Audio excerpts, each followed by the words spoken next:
Hello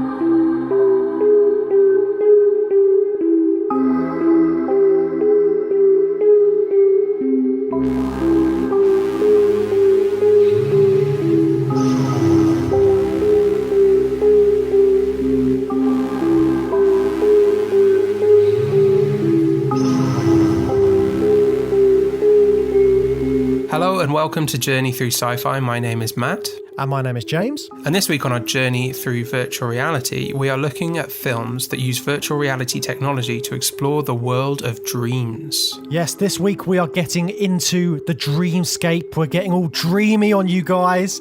And we've got a couple of great films to look at to explore this theme of dreams in virtual reality. So this week we are looking at Paprika from 2006 and Inception from Matt's favourite director of all time, Christopher Nolan. Yes, a couple of real sci-fi classics here. One a bit of a cult classic, and one that stole all the best ideas from that cult classic and made it into an enormous blockbuster success.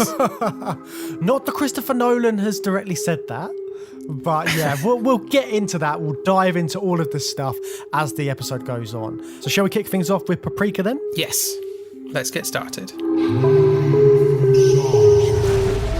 A group of brilliant scientists have created a machine that can control our dreams.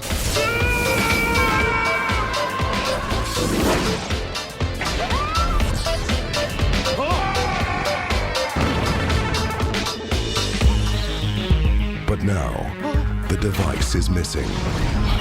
To solve the mystery and save humanity, she must stop the dream terrorists from altering our minds.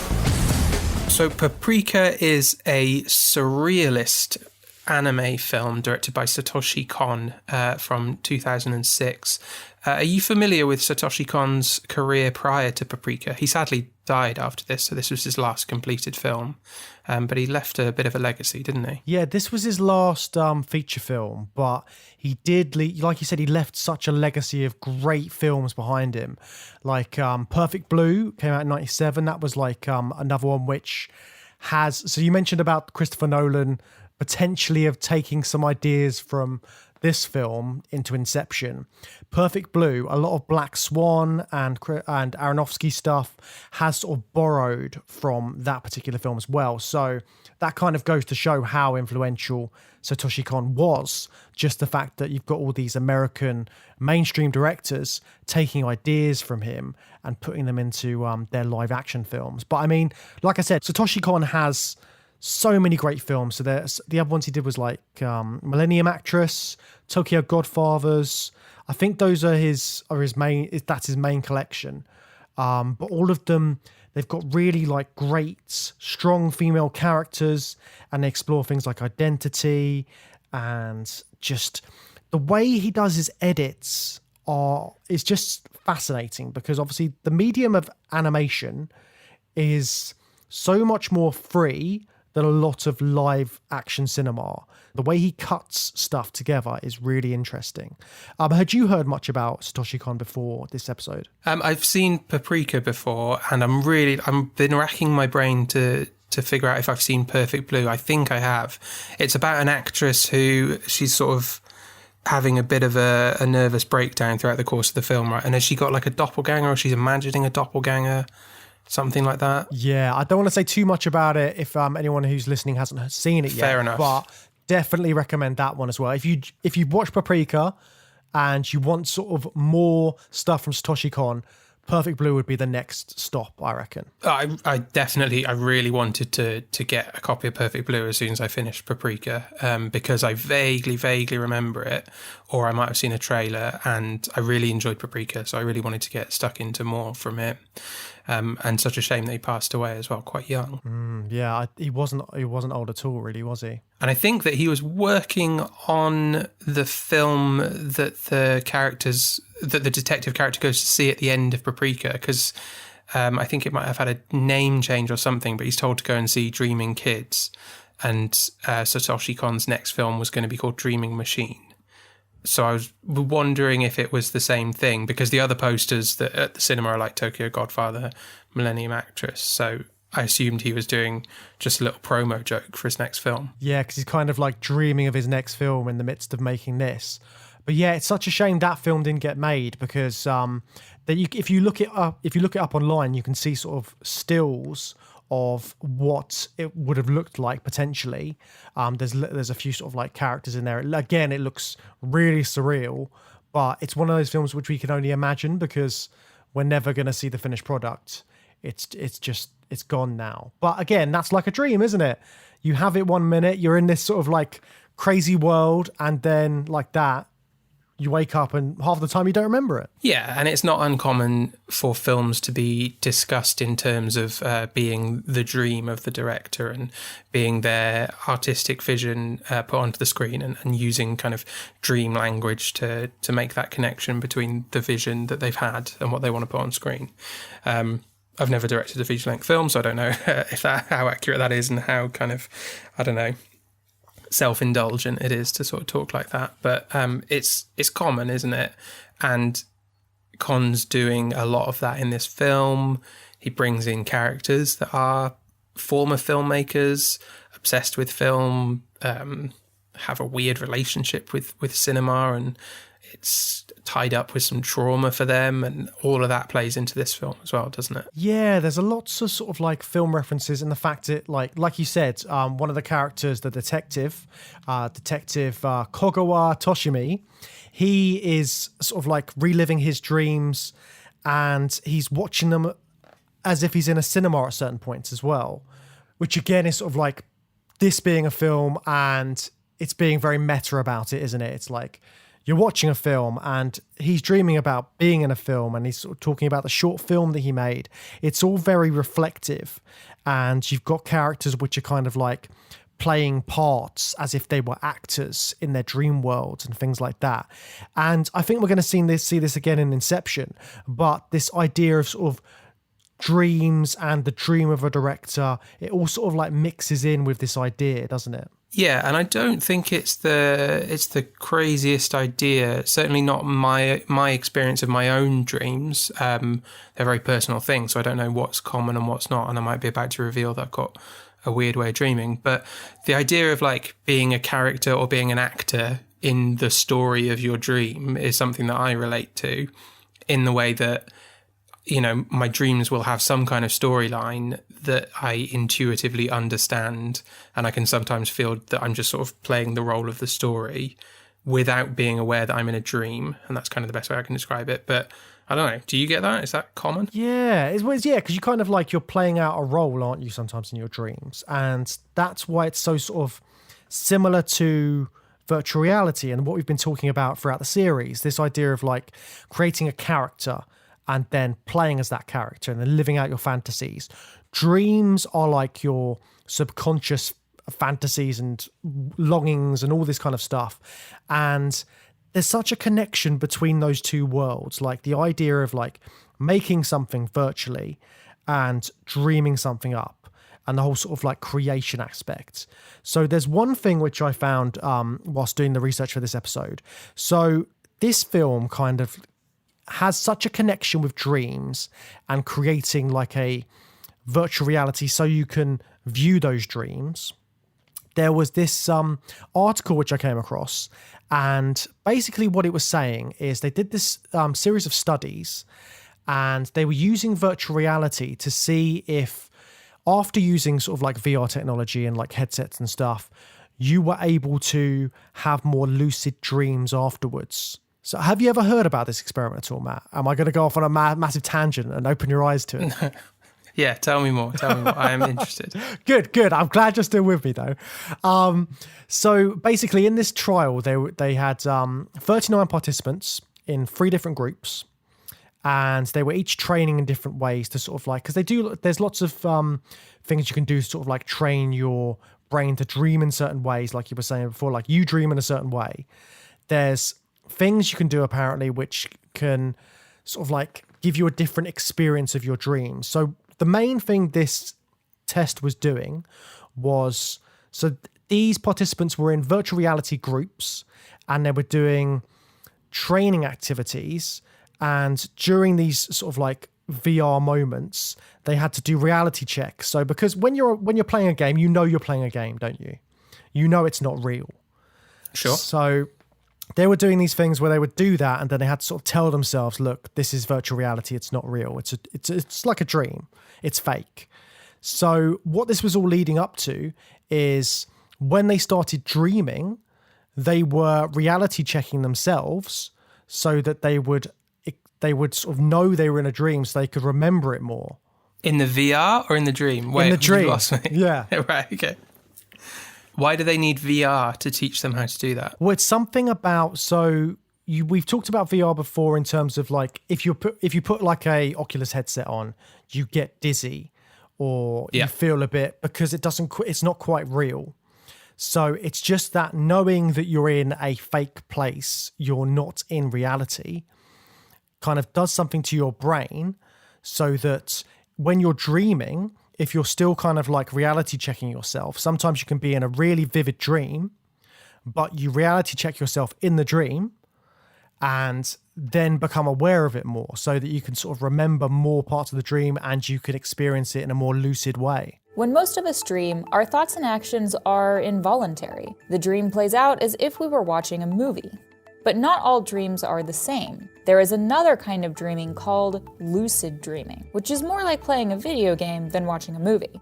By definition, lucid dreaming is simply the act of knowing that you're dreaming whilst you're dreaming. Scientists have designed experiments and they've been able to demonstrate objectively that when people say that they're doing something in their dream, that they actually are. But history teaches us something else. To the Australian Aborigines and many shamanic and indigenous cultures throughout the world, dreams were thought to take place on a separate reality that existed parallel to and overlapping this reality, this physical one. So rather than dreams being these private, separate experiences happening only in your mind, dreams were thought to take place on a shared and collective reality, a timeless and infinite place that they called dream time. And I wasn't just an awkward teenager with too much time on his hands. I was training myself to become a lucid dreamer.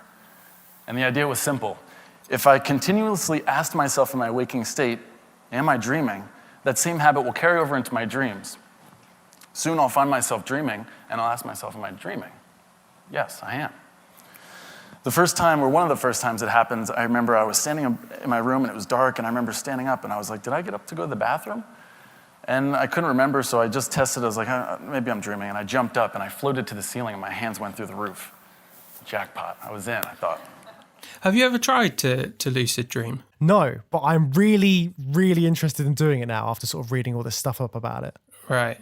I mean, I've read some stuff about how to do it and I just haven't got the patience to do all the stuff you've got to do to lucid dream. But it's all the stuff that you were just describing, but I don't see why you need a virtual reality headset. So like reality checks, that's the big thing. Basically, if you just like train yourself to do all these reality checks in your day-to-day life, it becomes like second nature.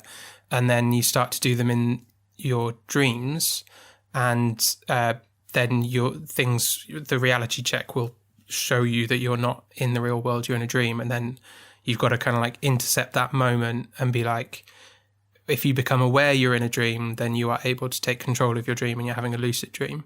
Now, I've read that, and first of all, I haven't got the patience to do all the to spend the rest of my life looking at my palms or whatever it is you're supposed to, or looking at a clock or whatever it is you're supposed to do to do a reality check. But also, I just didn't really believe this whole principle of if you become aware you're in a dream, you can suddenly lucid dream. I've become aware I'm in a dream all the time, and nothing happens. I'm just keep dreaming. I don't get to fly around and do magic or whatever. I just keep getting chased by the monster. I think it's something about recounting it though, because it's like if you put your snooze on when you're waking up and you have those dreams in between, you can kind of you're dreaming, but you can remember more of it because it's been a shorter time. Right, okay. Something about that recognition. Keep us posted. Maybe in our conclusion episode this series, you can let us all know how you got on with lucid dreaming. Yes, I'm going to give it a go and see what happens. But anyway, back to the film. Yeah, so what's interesting about Paprika is there is an element of lucid dreaming, but they're using this technology to intercept that dream and basically download it and create a virtual reality out of it that 2 or more people can share. It's not really a lucid dream for the dreamer, I think, in the way that it's intended. The dreamer is quite passive, and then you can be joined in your dream by like an observer who's going to step in and just sort of check it out and then use it for psychoanalytical purposes, right?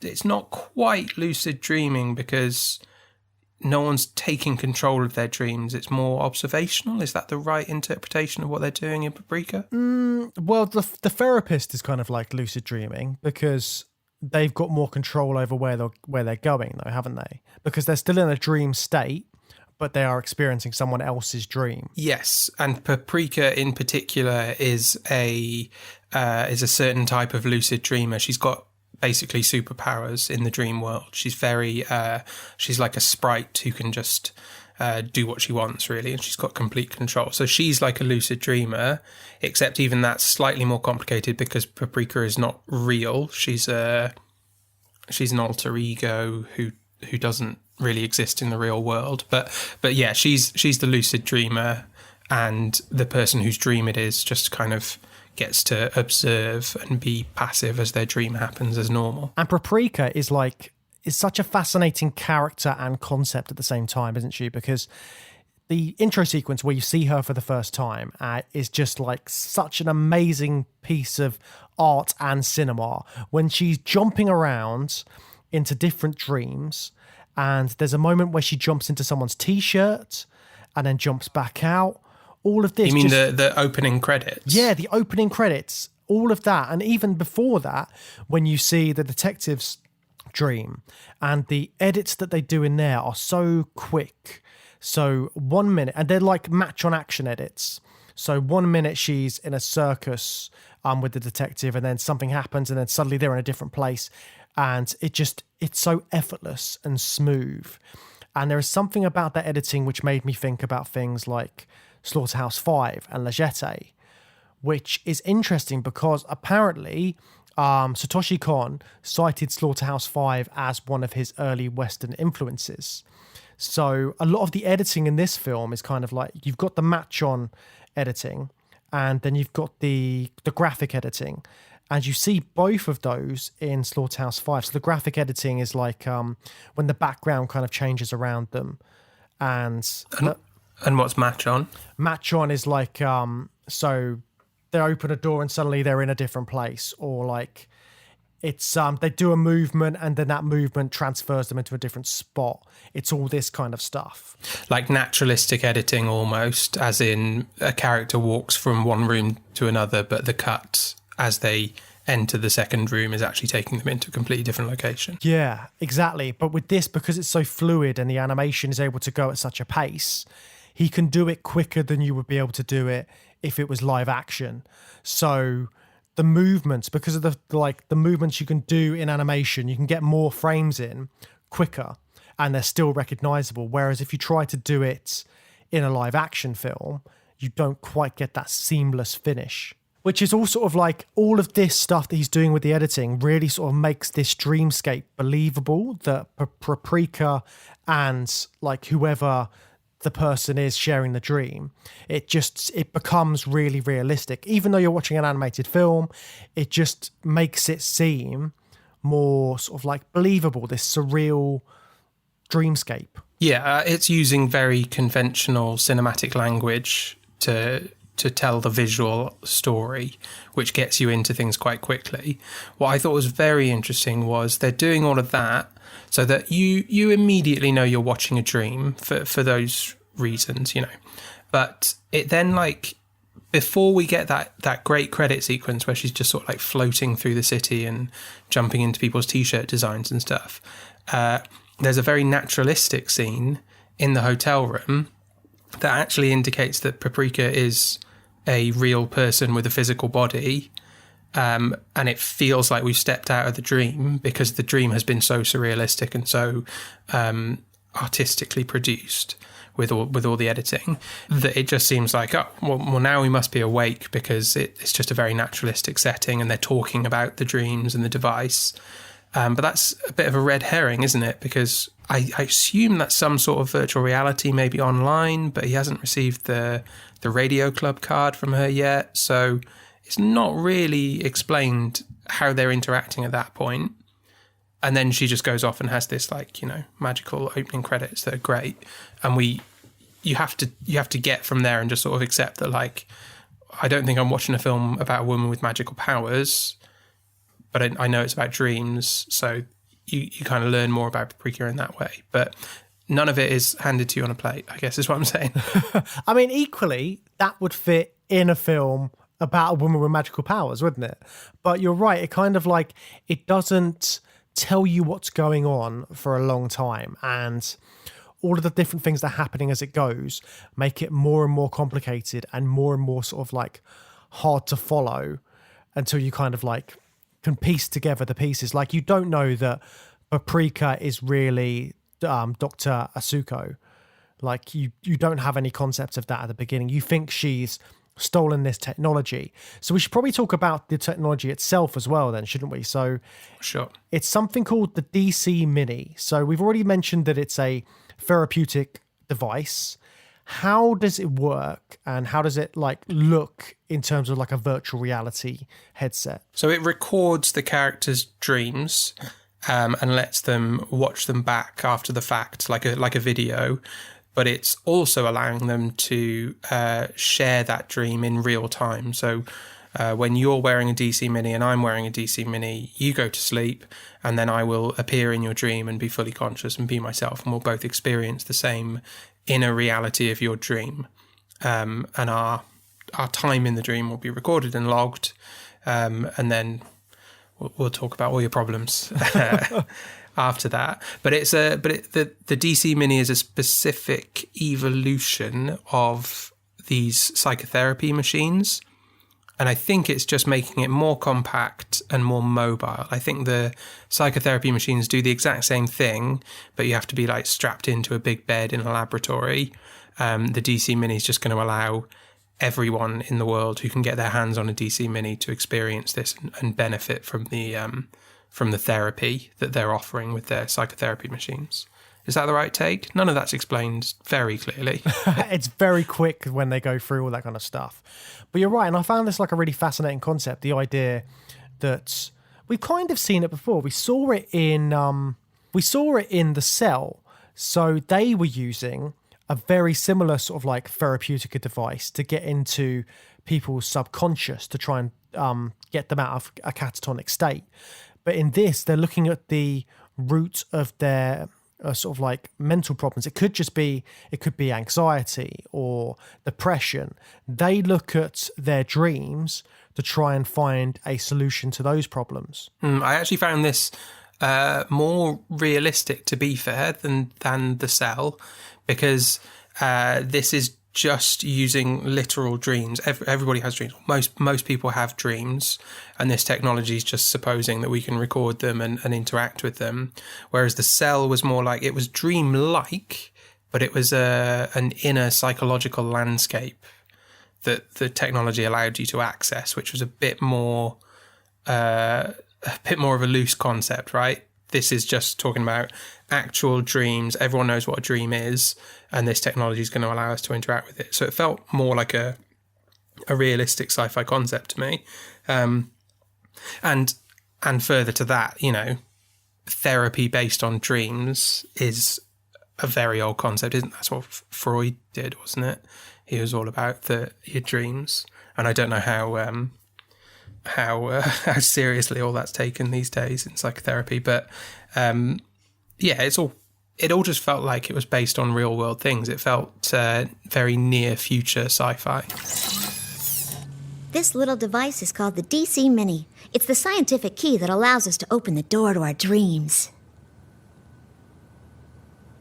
Then captures them on a computer? It's a perfect dream machine. Actually, to tell the truth, the DC Mini hasn't been completed yet. Once it is complete, you'll be able to enter your dream even while you're wide awake.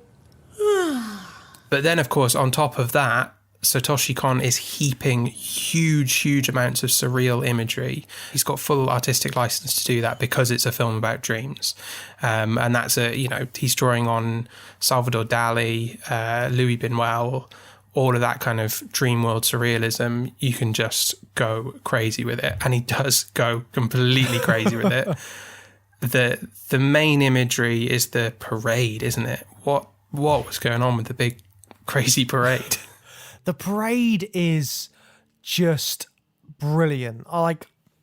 It's such a, like you said, it's such a surreal idea. But basically, the concept of the parade is the DC Mini has been taken by someone. They don't know who's got it, and this person is taking like other people's dreams, and he's sort of like putting them all together. So this parade is a combination of loads of people's dreams and subconscious.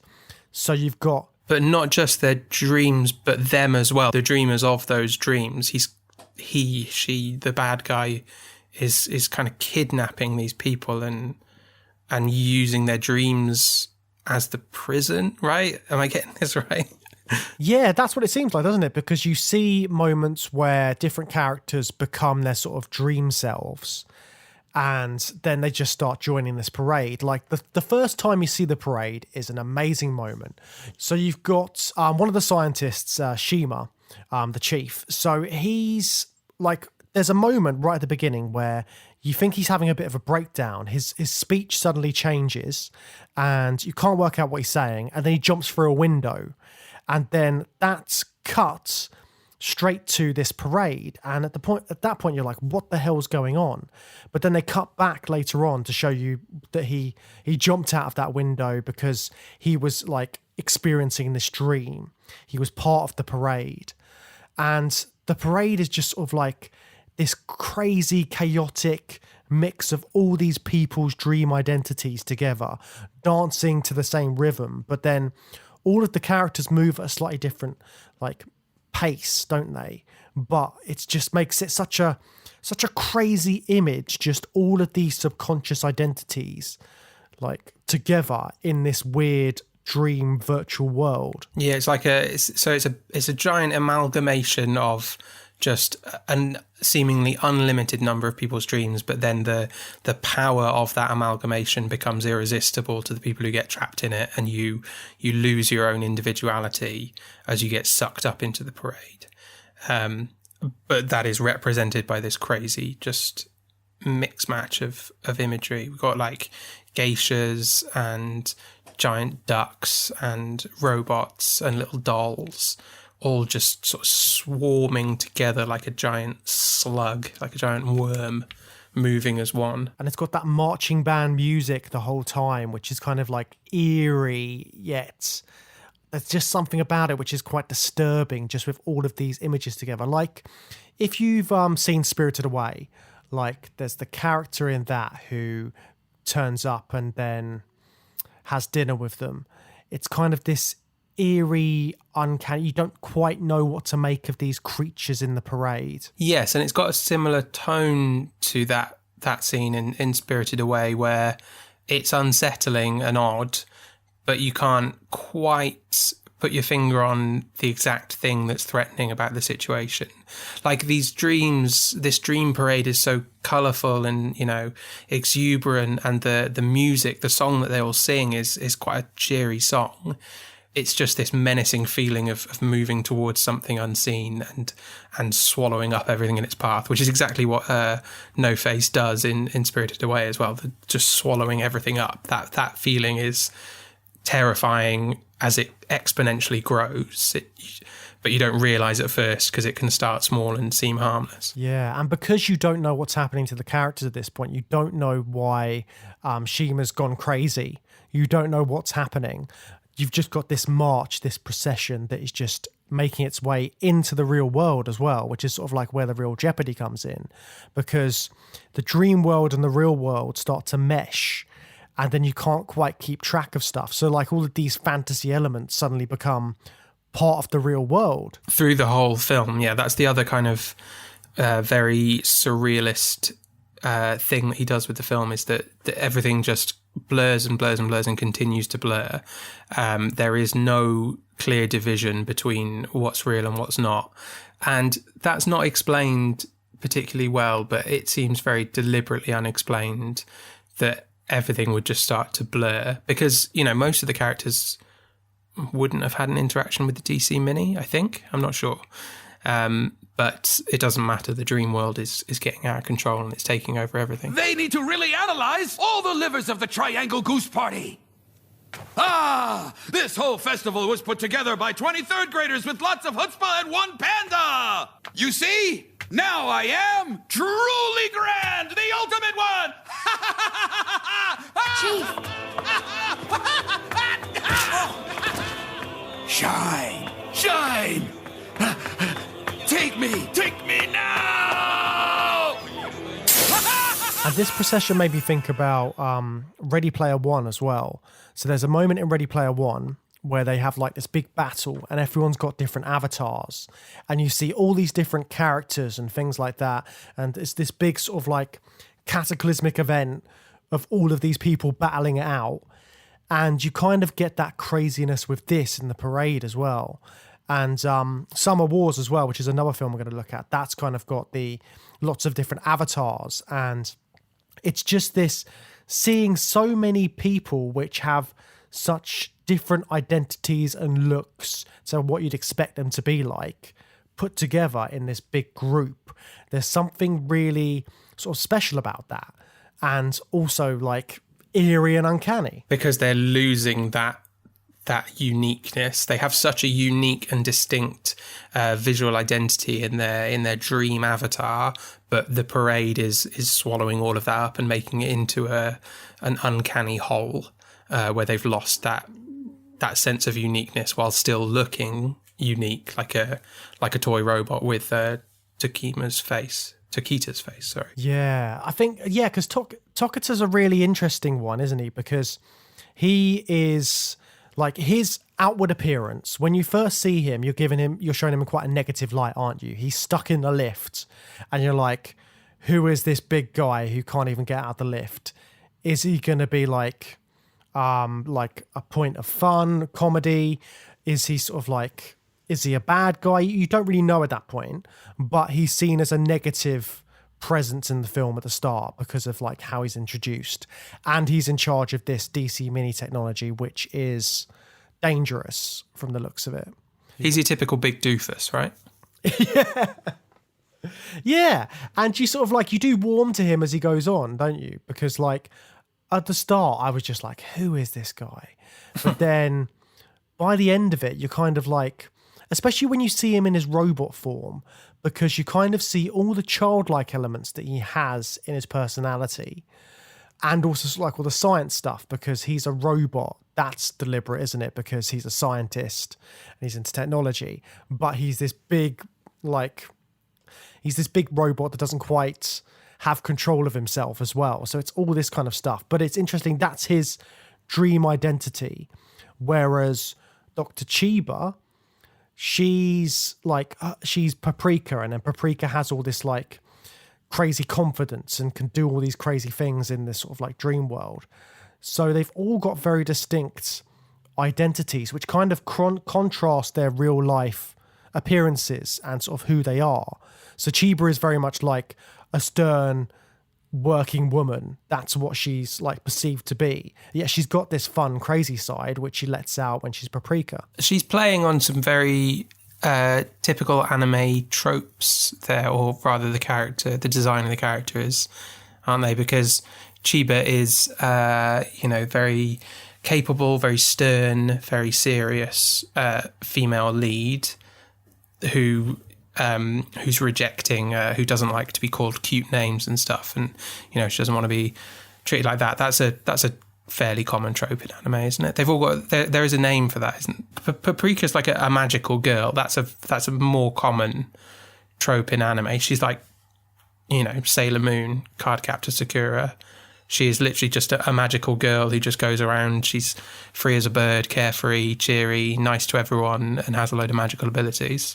And Chiba's the opposite of that, which is the stuffy, stern lady.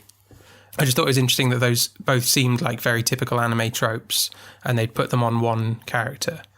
Maybe that happens all the time in anime. I'm just not well versed enough to know. Yeah, they are very like distinct, aren't they? And I think that obviously that leaves it open to interpretation when you're watching it, because you're not quite sure if Paprika is Chiba, and you've kind of got this like, is she, isn't she bit at the start, which is kind of reinforced as because they're so different. They're polar opposites, but they are two halves of the same whole. So it's like the yin and yang thing, isn't it? But you only get that real insight with Paprika and Chiba. Everyone else, you just have to... There's more shorthand, I guess, with everyone else. Like you said, Takita with the robot, the big toy robot. That's just used as shorthand. We don't get the kind of character analysis that we get through Paprika's relationship to Chiba. And it's interesting that Toshimi, the detective, is just himself when he's in the dream world. But I suppose he's like, because he dreamed of being a detective at one point, he's kind of living his dream at the same time. And they kind of come to that conclusion as the film goes on. But he doesn't have like a special character per se. Yeah, that's a good point. But interestingly, his dreams are always held as a separate bit of virtual reality to the rest of the film. The parade, there is a wider shared dream space that everyone's getting swept up in. That's a separate reality to Detective Konakawa's dreams, to the point where he's like escaping from the villains at the end of the film with Paprika into his own, into the safety of his separate virtual reality, which is his, the cinemas and the movies and his little projections and all of that. He's got his own little virtual world and he's dealing with his own traumatic problems. But I would say, like, at the end of it, he does sort of take on a character, because he shoots the bad guy and then he has like his detective action hero cool guy pose moment. That's him taking on his character. His character looks the same as him, but it's a different guy. It's like an action hero. Yeah, I think that is his sort of like his main... that is the moment where he kind of like breaks into his kind of avatar role, isn't it? What the?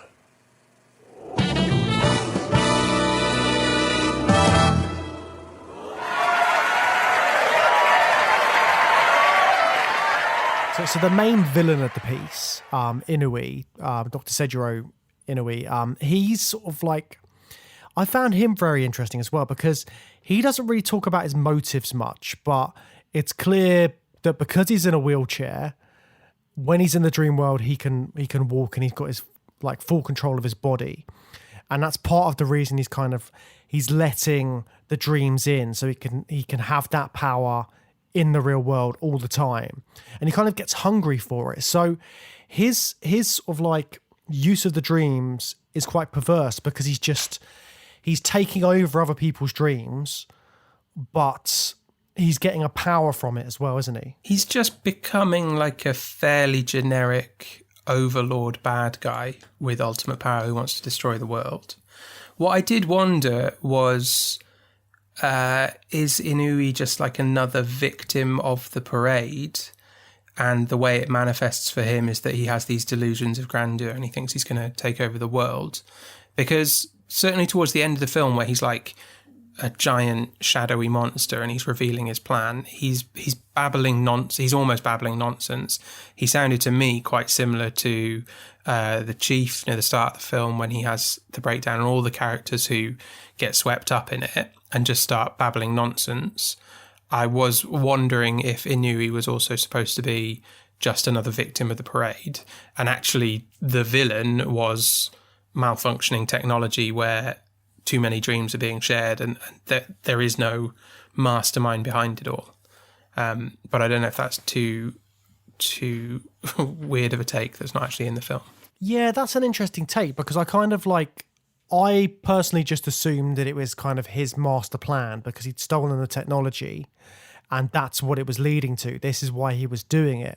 But he has that kind of manicness to him by the end of it that sort of signifies that he is kind of just swept up in this crazy parade and this he just loses himself to the virtual reality itself. Yeah, both make sense, don't they? Losing yourself to the virtual reality would also happen to him if he was the villain. He has clearly lost himself to the virtual reality, regardless of what his original motives were. And I think that's quite an interesting idea as well, this idea of virtual reality coming in and taking over your perceptions of how things should be, because you've got a proper invasion of virtual reality in this.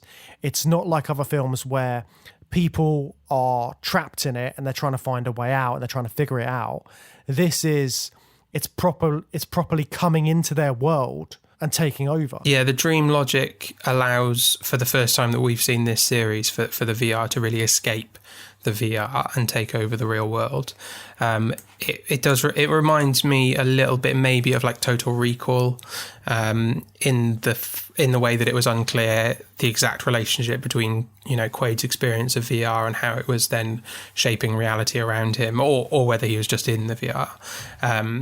Reminded me a little bit of that, but it's much more explicit in Paprika that the dream worlds are just taking over everything, and it doesn't need to explain things too rationally. That's what allows you to break those boundaries of the virtual and the real. Yeah, I think there's so much going on in the themes of this film. I mean, we've just literally just been chatting about sort of like all the different meanings and as to what could have been going on with it, but it's the visuals which I think really stand out, and just how surreal they are, and they really sort of grab you, like all of these moments. And we keep talking about the parade, but the parade is that sort of like crux of the film, this image of all the craziness coming out. But out of all the sort of like surreal moments and the crazy stuff going on, were there any bits which really stuck out to you and you were like, wow, I'm going to remember that bit? Just the parade for me. Like, the parade is so menacing and terrifying, but also colourful and beautiful. That kind of like intoxicatingly beautiful, scary thing is a great visual image that many films try to do, and if you do it right, it's going to live in the mind of your audience forever.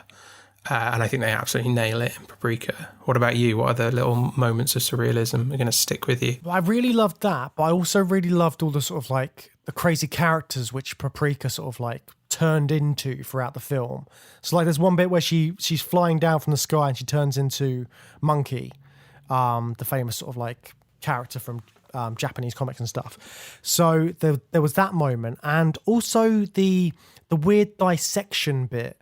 Oh my god, yeah, and when they sort of like peels off her skin and reveals her, like what she really looks like underneath the Paprika suit.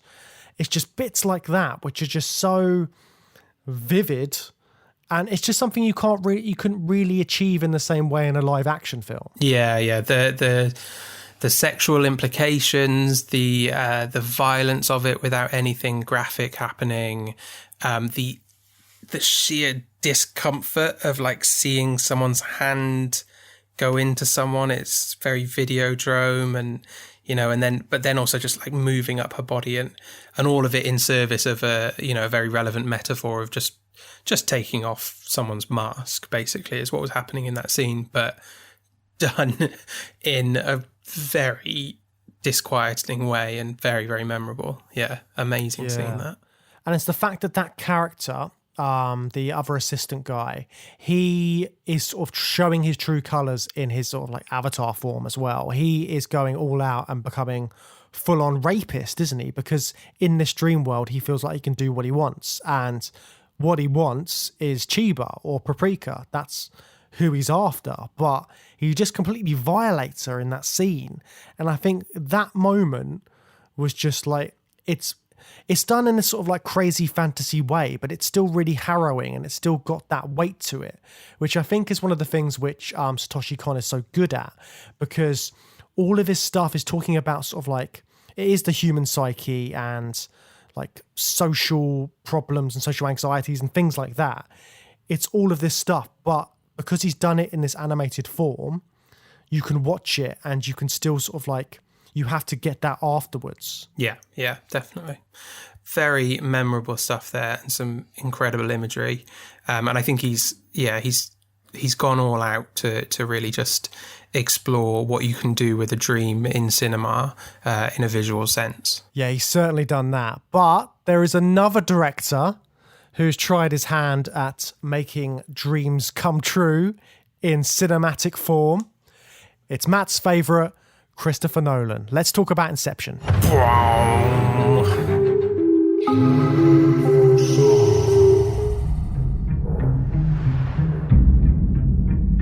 There's one thing you should know about me. I specialize in a very specific type of security. Subconscious security. You're talking about dreams.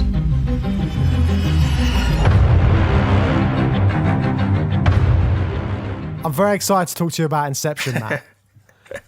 I really liked it. Hey! Yeah, I did enjoy it. But I mean, I think it pales in comparison to Paprika, definitely. Paprika is the better version of the shared dream space film. But I had a really good time watching Inception. It's a very good action movie. We will definitely get to the parts that annoyed me, that have always annoyed me about this film. But yeah, I had a good time watching it. It's a heist movie, and it's a good heist movie. Yeah, and it's got a really strong cast, hasn't it? I mean, Leonardo DiCaprio, Joseph Gordon-Levitt, Elliot Page, Tom Hardy. I mean, Cillian Murphy. Everyone who's in it is like, I mean, they're Nolan's mates, as we know now from his other films, but they are all extremely talented, and I think they do bring that to the film. Has he worked with Ken Watanabe again? Well, Ken Watanabe was in Batman Begins, wasn't he? Was he? I haven't seen that one since it came out. He was Ra's al Ghul. Or the... Was he? Yeah, That's well... not how I remember it. He was the imposter Ra's al Ghul. Oh, okay. Fair enough. He's amazing in this. And this, like, apparently Christopher Nolan wrote this character for Ken Watanabe. He said, like, if he's not on board, then I can't do that character. I have to get rid of him. Yeah, people look at the similarities between Inception and Paprika in a tone that kind of knocks Christopher Nolan quite a bit. One of the comparisons I've seen made was just the fact that he wrote in a Japanese character. I don't really think that one holds water. Ken Watanabe is a very, very good actor. He's great in this film. He is perfect for the role. You don't need to like clutch at straws to crucify Chris Nolan. Yeah, that's a bit much, isn't it? There's lots of other influences on this film as well. You don't need to go strictly for the Paprika. There's a Japanese guy in it. There's got to be the link. No, that is, I think, a very wrong way of thinking when it comes to this film. But if you look at the sort of like the more blatant influences, so Nolan wrote this in the era of The Matrix, Dark City, 13th Floor. He's quoted all of those films in sort of his interviews and stuff since, saying they were an inspiration for this film. And he was looking at the sort of the idea of like some sort of simulation or something like that. You can tell it's got those kind of like influences, can't you? Well, yeah, we've seen VR architects. John in Dark City is an Inception architect. He's learning these this tuning power that the bad guys have, and that allows him to do exactly what Ariadne and some of the other characters do in the dreams in the Matrix, which is just manipulate reality around them. Neo does it a bit. Neo's powers are more about like understanding the code and bending it a little bit. Neo doesn't do architect stuff, really, does he? No, he's more just like able to do what he wants in the space of his avatar, almost. Yeah, but it's a trope that it's kind of there for the taking in VR cinema, and Christopher Nolan's picked it up and made it a real central piece of his dream landscapes, to the point where he literally has characters who are actual architects, and that's how the technology works. They are like architecture students, and that means they're good at dream architecture. I mean, it all translates, doesn't it, in some shape or form? But I really like the idea of the technology in this as well, because I think it's very similar to Paprika in terms of they're sharing a dream.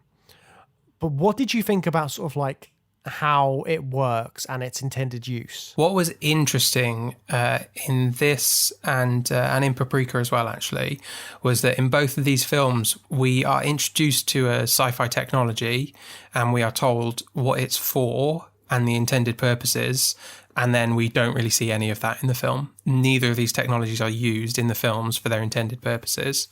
I mean, Inception, we're 2 layers removed from the intended purpose. I'd never noticed this, but I've seen this film a few times, but because we are doing a VR series, so I'm paying close attention to like how the VR tech works and stuff like that. I'd never clocked that it was, what was it? It was a military training VR simulation technology for soldiers so they can kill each other in dreams and practice that, and it's all safe and they can train in that regard. So that's your intended purpose. Then Cobb and Arthur and their colleagues work as extractors, stealing information from people's dreams, which is not the intended purpose. And then Inception is all about a third use, which is the reverse of their extraction work, which is Inception. So it's a layer within a layer within a layer, even just in the technology and its uses. Yeah, you know. Yes, exactly. But that's part of a problem that I have with Inception that especially came to light in comparison to Paprika, which is that what I loved about Paprika is that Satoshi Kon is more interested in the surreal visuals, and he's using his artistic license to just focus on that. Christopher Nolan is obsessive about the exposition of how everything works in Inception. So you have to be told about the military applications, and then you have to be told about the extraction applications in like a 20-minute extraction scene. And none of that is terribly relevant to the plot of Inception. And it's over 2.5 hours long, James. And fully 2/3 of the film are characters explaining what's happening, what's about to happen. Oh no, it's gone wrong. Now this is going to happen. There's so much exposition. And Paprika just gets on with the dream world. Yeah, it is really heavy on the exposition, but I think because it is such a complicated idea for a story, they kind of had to put in that much exposition as it tags on so much time to the film.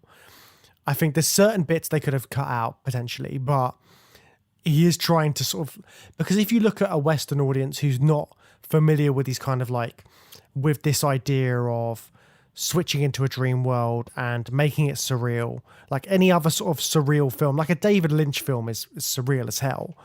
But if you add exposition, like enough exposition, you can like explain away a lot of the stuff. So I don't know. I think it's Nolan trying to keep it as mainstream as possible by trying to hammer the exposition into the audience so they kind of have a vague idea of what's going on. Although I would say that it kind of like, it gets so convoluted by the end, you could have another hour of exposition, you probably wouldn't know exactly what's going on. Yeah. And also it's frustrating that it's any criticism of Inception can be undone by the whole, well, maybe the whole thing was a dream argument, which is fair enough. But it's also like, well, if it's possibly all a dream, why did we waste so much fucking time explaining what's going on? Because we're all in a dream anyway. We don't need to worry about it. Also, if you look at that, because when you're a kid and you're told how to write a story, one of the first things you're told is don't make it all a dream, because that defeats the object. Yet, if you look at this from that standpoint, then it's like, what's the point? Yeah, I mean, to be fair, the ending is... I didn't feel that it was it might all be a dream moment. It is much more about how Cobb reacts to the possibility that it might be a dream, and it's about his character journey getting to that moment, which is fair enough.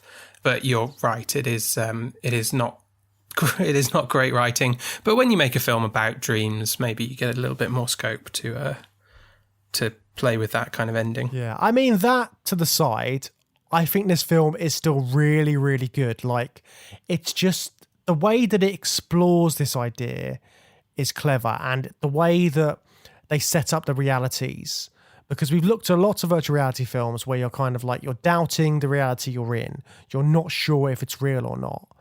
You've got characters in this who are kind of in control of whether it's real or whether it's a dream. And the majority of the time, they know what's going on, don't they? They know that this is this layer. They know they need to get to the next layer in order to sort of like carry on with this dream heist that they're doing. So, yeah. Yeah, and to link it back to the lucid dreaming idea that we were talking about in Paprika, they are much more explicitly lucid dreamers, especially the dreamer/architect role of the gang. They are literally having a lucid dream and in full control of that. But then there's other concepts like the other inhabitants of the virtual reality can't let you be a full lucid dreamer because they want the subconscious projections want everything to be normal and as realistic as possible. Otherwise, they revolt, basically. Yeah, because I think Nolan is really doing this thing where he's taming the surrealist elements, because he could have gone all out like Paprika and then made it really crazy, but everything is kind of grounded in this weird logic, isn't it? So all of that exposition is there to create this world where you can watch it as a film and you can almost forget that some of it is this surreal dream at points. You can watch it as if it is just like another heist film. And by doing that, he's kind of like, he's taking these abstract ideas and making them so you can understand them. Well, I think he's more interested in making the heist movie, so all of the stakes and risks of a heist movie have to be the same level as they would be in a normal heist movie. So yeah, he has to impose all these realistic rules and boundaries to the dream world. So it's at that point in the kind of conception of the film that it diverges away from what Paprika's trying to do. Because it's much more interested in, yeah, like you said, creating rules and then, I mean, having the characters break them, basically, but trying to create some sort of internal logic and stick to it so that your heist movie is able to continue as a heist movie. And yeah, the fact it is like a heist movie, all of these sequences in the dream could be part of the same film, just told out of sequence. So you've got like the first layer, which is where someone's getting kidnapped and they need to get the number for the safe. And then you've got the middle layer when they're told, like, no, this was like a fix. There's something dodgy going on. And then the third layer when it goes all out 007. So it could be like parts of just a heist film just split up. But because it's all in this weird fictionalized world, they're able to sort of like... He's kind of done a bit of a memento on it, hasn't he, in terms of that? How so? Well, it's like it's like being told out of order, isn't it? Yeah, fair point, yeah. And they draw attention to that a little bit because Cobb explains to Ariadne that it's, there's something about the way dream scenes don't connect to each other, but you just gloss it over in your head. And that's also what's happening to Cobb in what we understand to be the real world. He's like going to Mombasa and then off to Paris, and he just sort of arrives there and he's in like an action sequence, which is exactly the same way that he's moving through the heist scenes later on, to make you then question the scenes in Mombasa and around the world and all that. But yeah, it's all the same thing where the editing is just, it could be in any sequence of events, but the dream logic that he's using is more about the intercutting between those scenes. Yeah, because even the very start of the film, you're shown a scene from the film which doesn't happen until later. So again, it's told in that weird, crazy, all over the place way. How could I ever acquire enough detail to make them think that it's reality? Well, dreams, they feel real while we're in them, right? It's only when we wake up that we realize something was actually strange. Let me ask you a question. You never really remember the beginning of a dream, do you? You always wind up right in the middle of what's going on. I guess, yeah. So how did we end up here? Well, we just came from the, Think about it, Ariadne. How did you get here? Where are you right now? They do an interesting thing with the way they wake people up from these dreams. So I quite like the idea that I think one of the scenes which really sticks in my head is the moment when Leonardo DiCaprio is put in the bath, and then in his dream, the water's coming out from everywhere, and things are sort of like deteriorating. This kind of it's like that thing where if you need a wee, yeah. It's like that thing where if you're dreaming, well, they do this directly in the film. If you're dreaming and you need a wee, you kind of dream about having a wee almost sometimes. It's stuff like that. Yeah, they make it, he does make it into something that looks amazing with the bathtub kick at the start of the film. But yeah, every time I watch it, I forget that there's a joke about Yusuf needing a wee, because every time I watch it, I see him go in the bathtub and I think, it's like he needed a wee.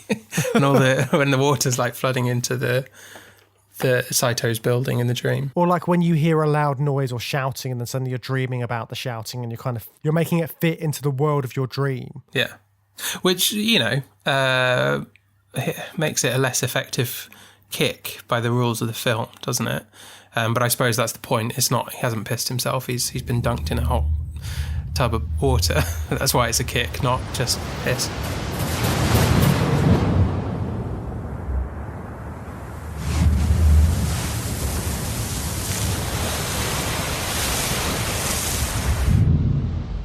But also the way that time works in these dreams as well is quite interesting. So we've talked about like in virtual reality, time could be different where if you're like in a certain realm, loads of time could pass in the real world. They do that in the dreams, don't they? So it's like 5 minutes is 5 years or something. I forget the exact time patterns, but as they get deeper and deeper into the subconscious and into the dreams, more time will pass in the short amount of time that they're under. Well, I wrote them down, James. Fantastic. I'm glad you're on the ball. Because I knew you'd want me to. It was the drugs they're taking affect it as well. But it is, I can't remember how many hours they're on the plane, but it's however long it takes to fly from Los Angeles to Sydney. But level 1, you'd get 1 week out of that. Yusuf is the dreamer, so he must be the architect for that one. And that's the rainy place. Then level 2, they're going to be there for 6 months. Arthur, Joseph Gordon-Levitt, is the dreamer architect. And then level 3, they are going to be there for 10 years, but they don't intend to be there for 10 years. They're going to get kicked out of it. Wait, that already doesn't make sense, does it? Anyway, and that's Eames is the dreamer, and they're in the snowy James Bond compound fight scene. Yeah, it's so weird though, because it's not like 10 years has passed. They're still in the snowy bit. 10 years would start as they arrive, which doesn't quite track up with the fact that it's the most action-oriented level. They obviously weren't going to stay there for 10 years. Yeah, it doesn't make a great deal of sense. But I mean, again, if in terms of a dream, you don't they go through that big spiel about you don't know how you got there, you don't remember all the bits. Just like in a film, if you're watching a film, they're not going to show you necessarily the person driving to the big meeting. They'll just cut straight to the big meeting. If you don't remember how you got there and you don't remember any of the bits, then what is the danger of being stuck in limbo for 50 years when you just won't remember it because it's just a dream anyway? I don't know, Matt. But then he does remember it, doesn't he? Yes, he does. So that is the scary thing though, isn't it? Like being stuck in a kind of like virtual reality, in a dream that you can't get out of, and you're stuck there for however many years, and you are just living out a whole other life in like the blink of an eye in the real world. What did you think about that concept? It just works in the film, but it's one of the many things that doesn't stand up to very much scrutiny. And if you think about it too much, it doesn't really make sense. And then a big Nolan fan will tell you it doesn't need to make sense because the whole thing's a dream anyway. And that's an unwinnable argument. But it's very good. It's very good in the context of the movie because there's real like threat there. And I really like the way it links up with the start of the film. And you get this slow realization that the old man waiting to die alone has suffered this fate and gone into this limbo. And then the new jeopardy becomes, how are we going to get Saito out of that? And how does Cobb end up on the beach? I do think all of that is really good storytelling in the way we get there. All my issues with the film come from the over exposition, which doesn't really stand up to scrutiny. And if there was just a bit less exposition, there would be no need to scrutinise it. It wouldn't invite the scrutiny. Interesting. So if you were kind of a lot more just along for the ride and they didn't explain as to what the hell's going on all the time, you probably would have had a better time. As we see in Paprika, yeah, if you just embrace the dream and the dream aspect of your movie, you get so much more leeway from pedants like me who are not going to pick it apart. But if you introduce all this, po-faced seriousness and we've got all these rules and these are the rules of the film, it's like you're inviting your audience to scrutinize you based on the rules that you've created, and when they don't add up, it's not enjoyable.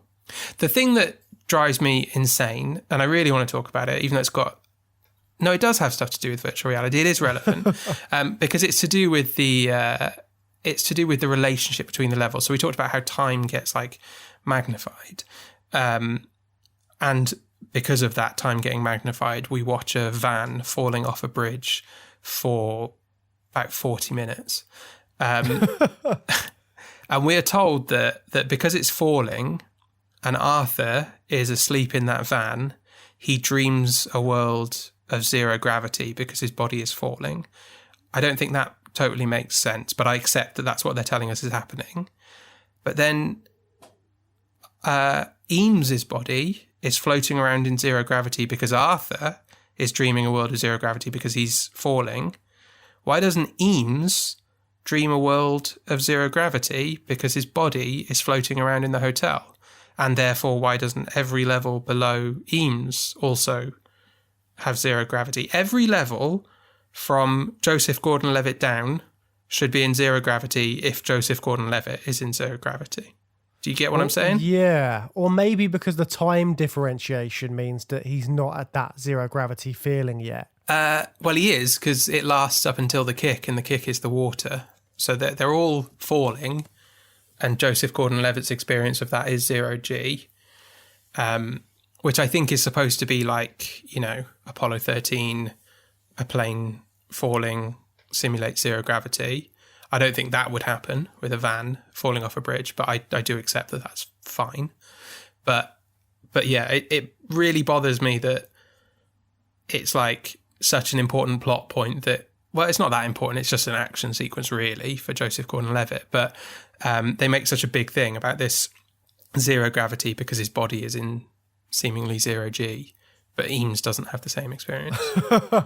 Drives me mad every time. It's one of the many Nolanisms, isn't it? Yes, because he's just, but the whole thing's a dream, Matt, so it doesn't matter. Actually, logic doesn't apply. But going back to sort of how they created these dreams, they do treat it in a kind of virtual reality way again, don't they? Because you've got the architects, like you said, like in Dark City, and they are creating a virtual world, but they're having to map it out in their mind so they can. I always thought why don't they have to concentrate more to keep this map done?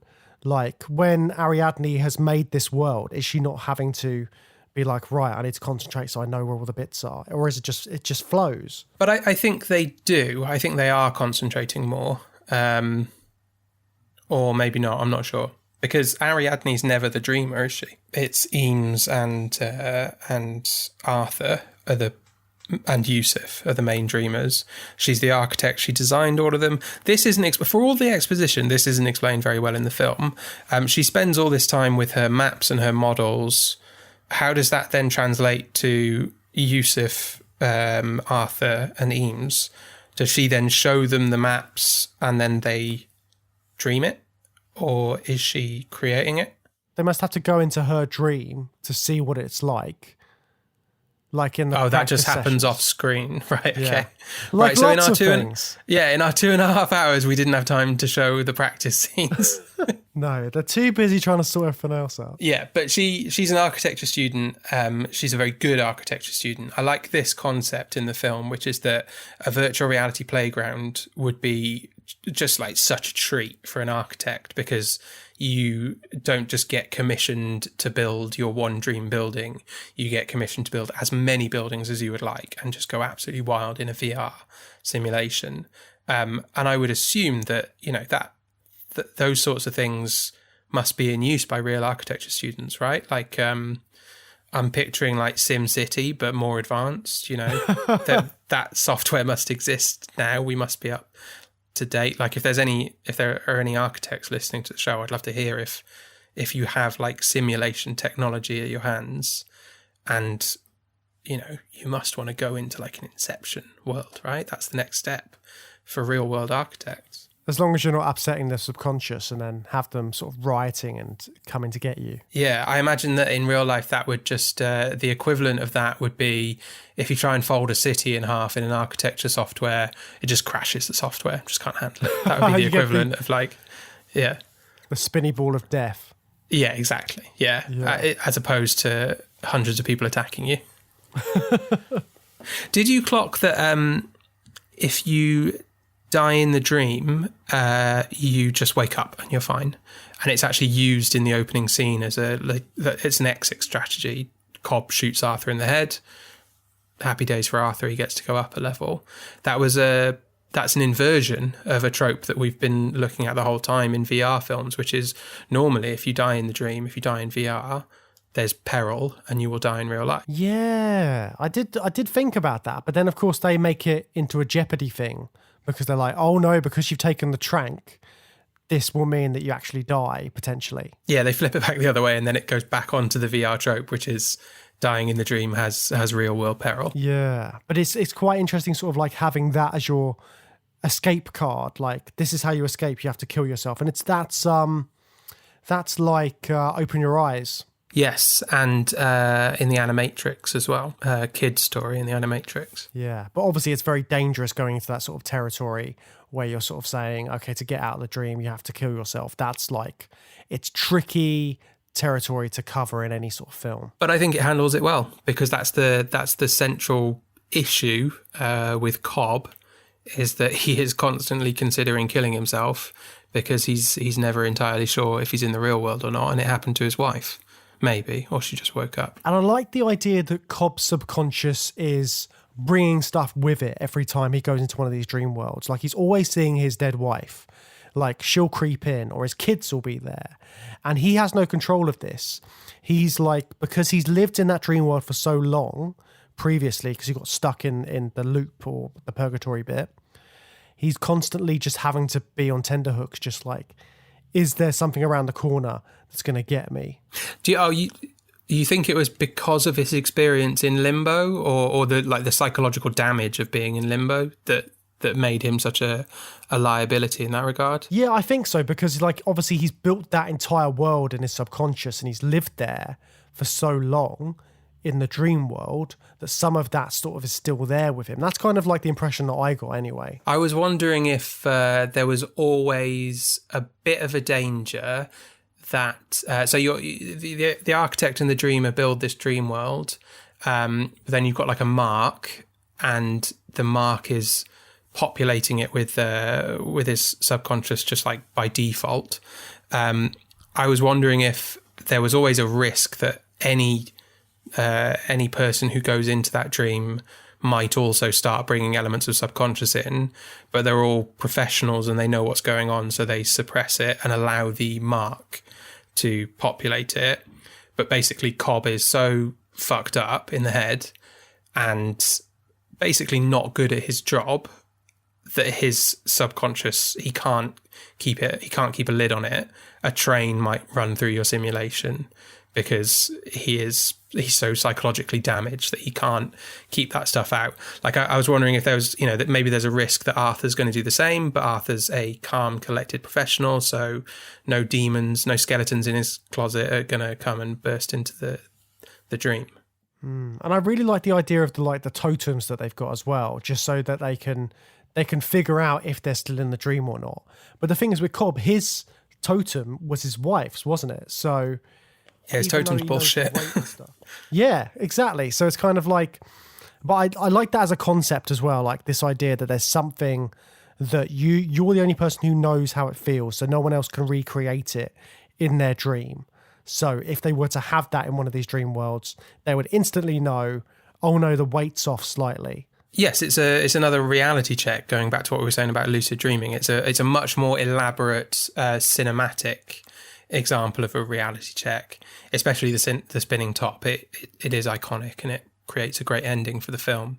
But it's just a reality check. It's exactly what people who try and do lucid dreaming in real life do. It's a way to be sure that you're awake. And again, like with Paprika, this is sort of like Nolan is pointing to filmmaking, and this is a film. Like, even if you look at the different parts of the heist thing, it's a heist movie. You've got the 007 bit, which is exactly like His Majesty's Secret Service, that particular James Bond film. It looks almost exactly the same with the ski scene and all that kind of stuff happening. So you've got all of this, and he's thrown in an extra Nolanism about filmmaking. Did you hear about this and how the crew are like supposed to be like the film crew themselves? I think I've heard this one before, yeah. It just, God, it makes me cringe, like, especially having watched Paprika at the same time. Like, the way that Paprika does all this without making such a self-congratulatory song and dance about it. But go on, how is it like the filmmakers again? So basically the heist crew is supposed to be very similar to a film crew. So in that case, it would be Cobb, who is the director, Arthur is the producer, Ariadne is the production designer, and then you've got Tom Hardy's character as the actor, and Cillian Murphy's the audience. So you've got all of these characters as part of like the film crew. Yeah, I think Paprika does this in a very interesting way, like talking about how dreams are basically like films and there are similarities in them. And then Christopher Nolan's done the same thing and then given himself a big round of applause for coming up with the idea. But both of these films are doing the same thing, right? Which is saying that there is a relationship between how cinema works and how our dreams work for the exact same reasons that we were saying at the start of the episode, right? Like, it's the director's vision put onto the screen. There's always that connection with your dreams being put onto the screen. And these two films are getting into a more like process look at that, the actual process of filmmaking and how that can be metaphorically put on screen as a dream. And of course, Nolan goes one step further with that as well. So if you spell out all of the characters in the crew's names, the first letter, apparently this is an acronym, it spells out dreams pay. So there you go. Dreams definitely pay out for Christopher Nolan.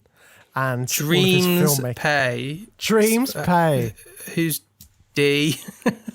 So you've got Dom, Robert, Ames, Arthur, Mal, and Saito is dreams.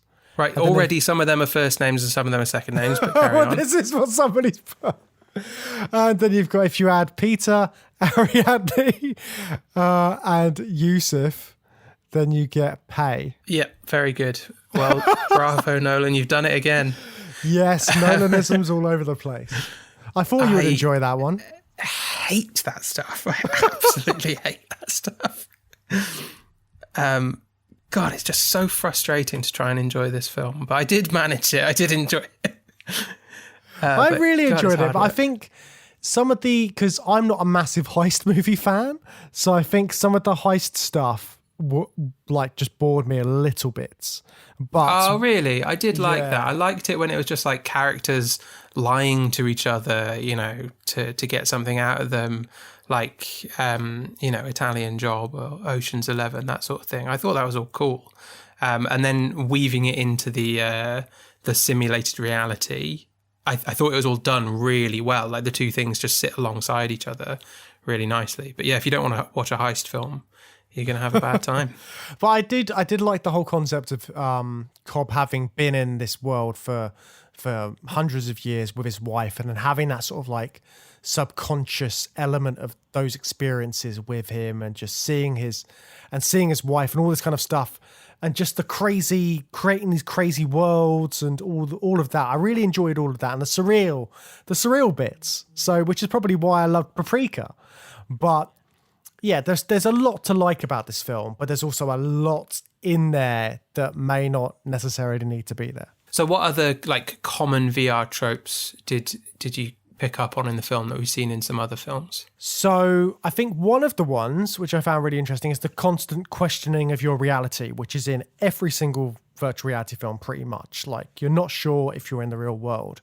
And this made me think about one of the things which you said about a number of VR films, which is, how do you know if you're in the real world or if you've reached the end of your simulation?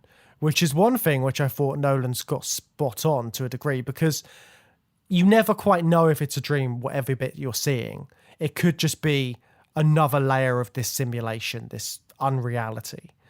What do you think about that? Yeah, I totally agree. It's something that I've kept raising throughout this series, that it was something I wanted to see more of. And yeah, I agree. He gets it absolutely spot on. They do that in this film, and they handle it really well. Like I said when we started talking about it, it's not about that question of whether he's in a dream or not and whether the top is going to fall. It's about him overcoming the psychological trauma of being unsure if he's in a dream or not, and his wife's similar trauma, and choosing the reality in front of him, whatever it may be. Which is actually the perfect way to do that, because we talked before about, like, if you start looking up in the levels, how do you stop looking up as a storyteller, as a screenwriter? Once you start going up a level and then want to go up another level, you kind of have to keep doing it. So putting a ceiling on it that doesn't feel arbitrary, which is what we've seen in other VR films, that's quite hard to do. And to do that, you have to give your characters a reason to stop looking for another level above. And for Cobb, it's his kids, getting back to his kids, which fits perfectly with the narrative, works really well for the story, and then you've got a character that has stopped looking for another level. Yeah, because he's finally found that thing that he was looking for, so he doesn't have to keep questioning his reality and then wondering what's next. Is this a simulation? And I think, yeah, you're right. I think that is one of the things that, as much as it is like, was it all a dream? I think it's still handled in that way that gives it a satisfying conclusion, because it doesn't matter if it's a dream. It doesn't matter if all of it's been a dream. You don't need that exposition. You don't need the exposition you've had half the time. You can just accept that this character has found what he was looking for. He doesn't need to keep questioning things. Yeah, and whether that's a good thing or not is up to you as the audience member. But Cobb has made a decision at the end of the film about his reality, and it doesn't matter if it's the right one or not. Which, if I'm honest, is something that I've only been able to properly accept as a conclusion to the film since I've got older. Because I remember when I was younger, I was like, oh no, it's definitely a dream, because it looks like it's about to, the dreidel at the end, the spinning top at the end, I was like, oh, it looks like it's about to fall. But that's all deliberate, because it just gives you that little bit, like, you can't quite be sure if it's still spinning or not. Yeah. Well, I think it is explicitly definitely a dream. Not necessarily for the reason of the top looking like it's about to fall over. Like, the way that Cobb lives his life, like I said before, he's living his life exactly the way he describes to Ariadne, which is jumping from scene to scene like in a dream. Mal calls him out on it. Mal's like, don't you feel persecuted by the world going on your adventures in Mombasa or like an action hero? And he just doesn't respond to it. But it's like, yeah, but he is, yeah. What's his name? Michael Caine's character says, come back to reality. Several people say little lines to him that you would say to someone asleep that he just ignores. Yeah, there's like quite a lot of stuff in there that I think is strongly implying that the real world is not the real world, far beyond whether or not the top falls over. But it's about the fact that Cobb has resolved things with Mal in the 50 years in limbo, and is able to see his children's faces again in his dream, and that's good enough. And also the fact that it's told in a cinematic way and it's told like a film, so you can cut those bits out and it still plays like a film, but it has that extra meaning that it could be like a dream. And everyone always says like the experience of watching a film is sort of like you're putting yourself in that dream state. Like if you're in a cinema, you're in a dark room, you're seeing a projection, you're kind of like having that experience. There's so much between cinema, filmmaking, and dreams that really fit with these, and with virtual reality, because we've seen this again and again. Virtual reality has that kind of like dream element to it, and it's been really interesting looking at these two, which have that focus on dreams, but they've still got that sci-fi technology aspect. Yeah, I think there's some science behind that relationship as well. I think MRIs will show that when you are sitting in a dark room passively watching a film, similar bits of your brain are lighting up or going to sleep as they would do when you're in REM sleep, I think. But there were some other VR tropes that I was picking up on as well. I thought that Cobb was an example of a VR addict that we've seen several times this series. And it's in both films. It's in Paprika as well. The characters can't dream unless they're using this dream technology, but that leads to them becoming like VR addicts. And we see some VR addicts in Yusuf's basement who are all linked up to the same dream, and Cobb is sneaking off to go and use the dream thing, and I assume hang out with Mal or whatever, while everyone's finishing up for the night. And he says it's the only way he can dream as well. So he was a bit of a VR junkie, a bit like we saw in Brainstorm, and I think some of the characters in Strange Days are a bit like that as well. So yeah, there was that aspect to it as well. Yeah, I think it does have a lot of comparisons with addiction, doesn't it? Sort of, he is addicted to this experience, and just like with any sort of like computer game, like he wants to be in that game, and it's the escapism of it, isn't it? Because that's what these films are looking at. They're looking at escapism and escaping your real life and being able to be in this perfect world. So he's able to be with his dead wife in these dreams. He's able to live out those lives with his kids. So it's that kind of like yearning for perfection as well. We've also got like an element of, there's lots of stuff that we've looked at in the series, like Trapped in VR. We did an episode on that with Tron Legacy and Jumanji. We've got some VR constructed people. They're not explicitly AI, they're subconscious projections in Inception, but they function the same way on screen. There's lots of little tropes of VR that Nolan's kind of scooping up into his dream film. Yeah, it's all in there, isn't it? It's just sort of like it's buried in layers and layers and layers of dreams. Yeah, and that's the real genius of it, James. It's the layers. No, I really did enjoy it. It winds me up, as all Chris Nolan films do. But I really enjoyed it. Not as much as I enjoyed Interstellar when we watched that in Series 2. Where does it rank on your Nolan meter? Oh, we're doing a big ranking, are we? Interstellar is my favourite Chris Nolan film. I mean, it's somewhere between Interstellar at the top and Dark Knight Rises way down at the bottom. Or Tenet. God, that was bad. Interstellar at the top. I think Inception is my second favourite, and then I'd go Dark Knight, Memento, and then and then Batman Begins, and then Prestige, Dark Knight Rises, and Tenet are just like swirling around the bottom, and I don't want anything to do with them ever again. Well, it's good to know that this one ranks higher than some of those other ones for you on the Nolan meter. Yeah, it's a classic Nolan film. Classic Nolan. Speaking of classic directors, next week we are looking at another classic director, Steven Spielberg. Oh, good to have Steven Spielberg back on the podcast. This isn't the first time we've done Steven Spielberg. I think this might be the first time we've looked at a Steven Spielberg film. Oh no, of course, we looked at AI, didn't we, back in the day? We did look at AI, but there's some heavy hitters from Spielberg that we have not got into yet.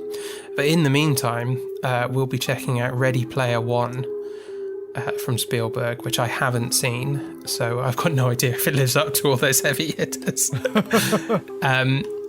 And the other major director is David Cronenberg with Existence. I've been looking forward to this all series, James. Yes, 2 films, both about dangerous games that could potentially cause harm to the world, to the players. It's all in there. It's going to be a fun episode. Death to the Demoness Allegra Gala. That's the only bit that I remember, but I'm really looking forward to seeing that. Anyway, in the meantime, if you'd like to get in touch with us, you can send us an email at journeythroughsci-fi@gmail.com, or you can find us on Facebook, Instagram, Twitter, or elsewhere on our website. Come and join us there at journeythroughsci-fi.com. Or join the discussion group on Facebook if you want to say hello there. We are also on Patreon. If you would like to support the podcast, you can donate a small fee per month and you can get bonus episodes of the show. We've got lots of great content on there. We've already covered the Animatrix, Bill and Ted, Justice League.